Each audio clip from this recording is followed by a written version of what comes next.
നമസ്കാരം. അമേരിക്കയ്ക്കെതിരെ ബ്രിട്ടന്റെ മിസൈൽ. ഫ്രാൻസും ബ്രിട്ടനും ട്രംപിനെതിരെ. അമേരിക്കയുടെ ഏകപക്ഷീയമായിട്ടുള്ള സൈനിക നീക്കത്തിൽ പങ്കാളികളാകാതെ ബ്രിട്ടൻ, ഫ്രാൻസ് ഉൾപ്പെടെയുള്ള രാജ്യങ്ങളുമായിട്ട് ചേർന്ന് സമാധാനപരമായ മറ്റൊരു സഖ്യത്തിന് ഒരുങ്ങുന്നു. നാറ്റോ സഖ്യത്തിൽ വിള്ളലുണ്ടാക്കി ബ്രിട്ടന്റെ പുതിയ തീരുമാനം.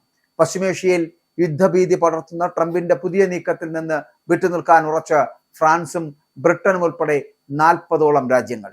ഇസ്ലാമാബാദിലെ സമാധാന ചർച്ചകൾ പരാജയപ്പെട്ടതിന് പിന്നാലെ ഹോർമൂസ് കടലിടുക്കിൽ ഉപരോധം പ്രഖ്യാപിച്ച അമേരിക്കൻ പ്രസിഡന്റ് ഡൊണാൾഡ് ട്രംപിന്റെ നടപടിയെ പിന്തുണയ്ക്കാനാകില്ല എന്ന് ബ്രിട്ടീഷ് പ്രധാനമന്ത്രി കെയർ സ്റ്റാർമർ വ്യക്തമാക്കി. പശ്ചിമേഷ്യയിൽ യുദ്ധഭീതി പടർത്തുന്ന ട്രംപിന്റെ പുതിയ നീക്കത്തിൽ നിന്ന് വിട്ടുനിൽക്കുവാനുള്ള ബ്രിട്ടന്റെ തീരുമാനം നാറ്റോ സഖ്യത്തിനുള്ളിലെ വിള്ളലുകൾ വർദ്ധിപ്പിച്ചിരിക്കുന്നു.